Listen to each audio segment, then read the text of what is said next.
Ya está con nosotros la abogada Inés Manzano. Muy buenos días. Buenos días, gracias por la invitación. ¿Encuentra usted coherencia entre lo que consta en el Acuerdo Global de París sobre cambio climático y el manejo que se le ha dado a este tema en el Ecuador por parte del gobierno de la Revolución Ciudadana? La verdad, para ser sinceros, creo que lo que ha hecho el gobierno es más allá del acuerdo. Por ejemplo, los compromisos que ha tenido durante todo, o las acciones que ha tenido durante su gobierno, si lo sumo, es mucho más de lo que podemos decir han hecho otros países, y de hecho, del mismo texto, cuando uno ve esos textos internacionales, todos son buenas voluntades, ¿no?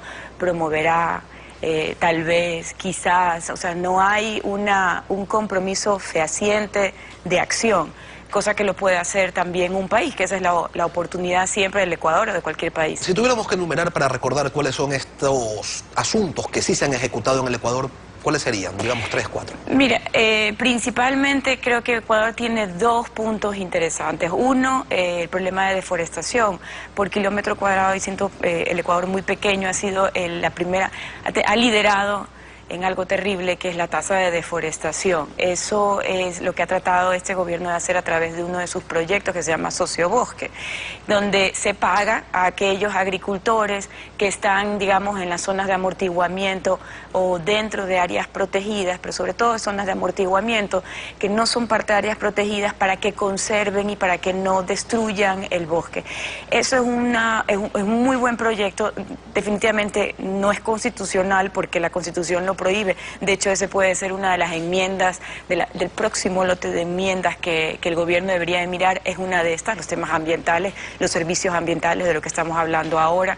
Y el otro que es muy interesante es, bueno, obviamente las hidroeléctricas, ¿no? Hay un compromiso de Ecuador que para el 2017 el 90% de nuestra energía va a venir de energías renovables, que es precisamente lo que quiere el Acuerdo de París, o lo que ha querido durante todo este tiempo una convención de cambio climático desde los países de mayor contaminación o que tienen sus reservas de carbón, como es China, como es India, y obviamente Estados Unidos, que hay un estado, sobre todo en Pensilvania, donde hay grandes reservas de carbón. Entonces, lo que ha hecho son dos cosas muy puntuales y que favorecen, digamos, lo tiene que hacer.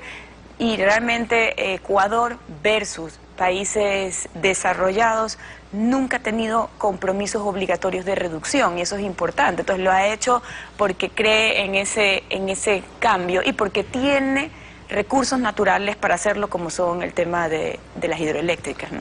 Ahora, ¿se puede avanzar del tema de la conciencia ambiental hacia el pragmatismo, que es lo que se supone busca este Acuerdo Global de París? ¿Se puede realmente pensar en esas otras instancias de bienestar cuando hace falta tanto en países como el nuestro y en otros países para lograr el desarrollo? Mira, se puede lograr, pero hay que partir de cuál es el origen. Yo creo que el origen de este problema de no tener soluciones para el cambio climático es un origen moral. Es un origen moral y político. Es decir, las generaciones futuras no son las que deben de tomar las acciones, sino es esta generación. Un poco como que la discriminación es por la fecha de nacimiento tuya, ¿no? Es decir, el político debió de tomar acciones en este momento. Y de hecho, en el caso, por ejemplo, tenemos el caso de los países, pero yo quisiera trasladarme a dos ejes que son importantísimos, que es el consumidor y también la parte empresarial. Entonces creo que una de las cosas que vimos con buenos ojos en el Acuerdo de París es que los empresarios tuvieron su propia reunión, así como tuvieron 190 representantes de países, miembros, ¿no?, de los estados. También hubo una reunión de los empresarios más importantes a nivel mundial, en los cuales uno veía el cambio hacia energías, o mejor dicho, hacia tecnologías que te ayudan a la eficiencia en el consumo de combustibles, porque ese es el meollo del asunto, el combustible fósil. En el documento se plantea que debe haber transferencia de tecnología, que debe haber transferencia de recursos, que debe haber compromisos para reducir la emisión de gases contaminantes. ¿Con eso es suficiente? No. porque hay algo que se olvida, que es la propiedad intelectual. Mucha de la tecnología que tenemos en el mundo para ser más eficientes es tecnología que tiene patentes, que tiene una propiedad intelectual que va a ser muy difícil que te la entreguen gratuitamente.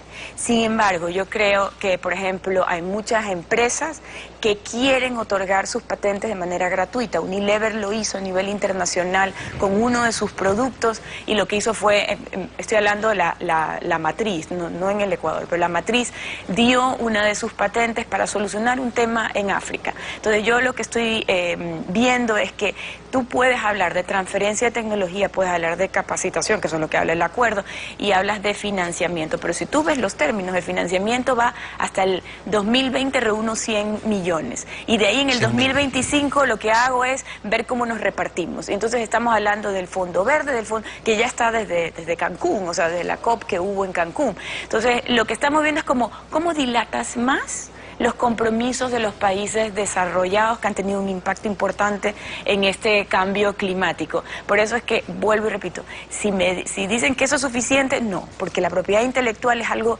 que no se ha solucionado y que no lo tocan porque es una papa caliente.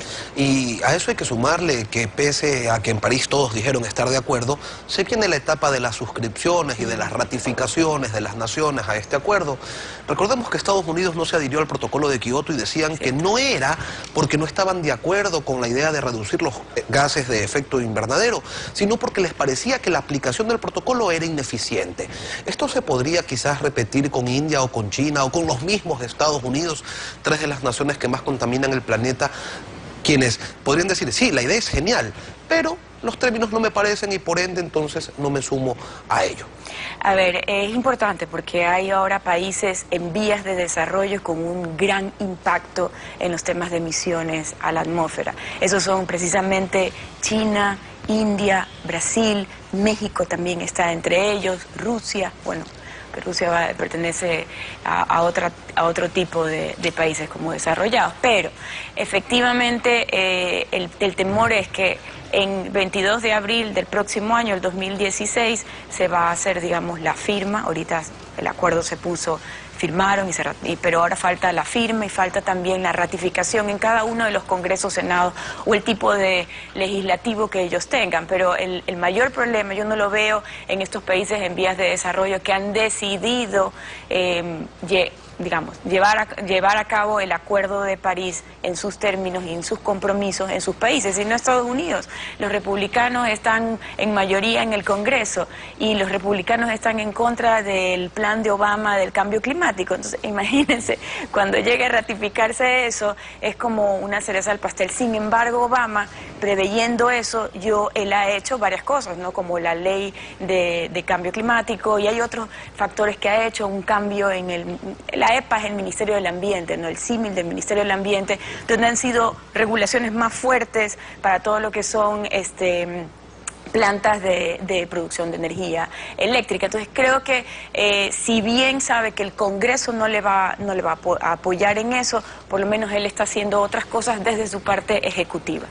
Queremos agradecer la presencia de la abogada Inés Manzano, ambientalista, quien esta mañana nos ha acompañado aquí en Contacto Directo. Muchas gracias.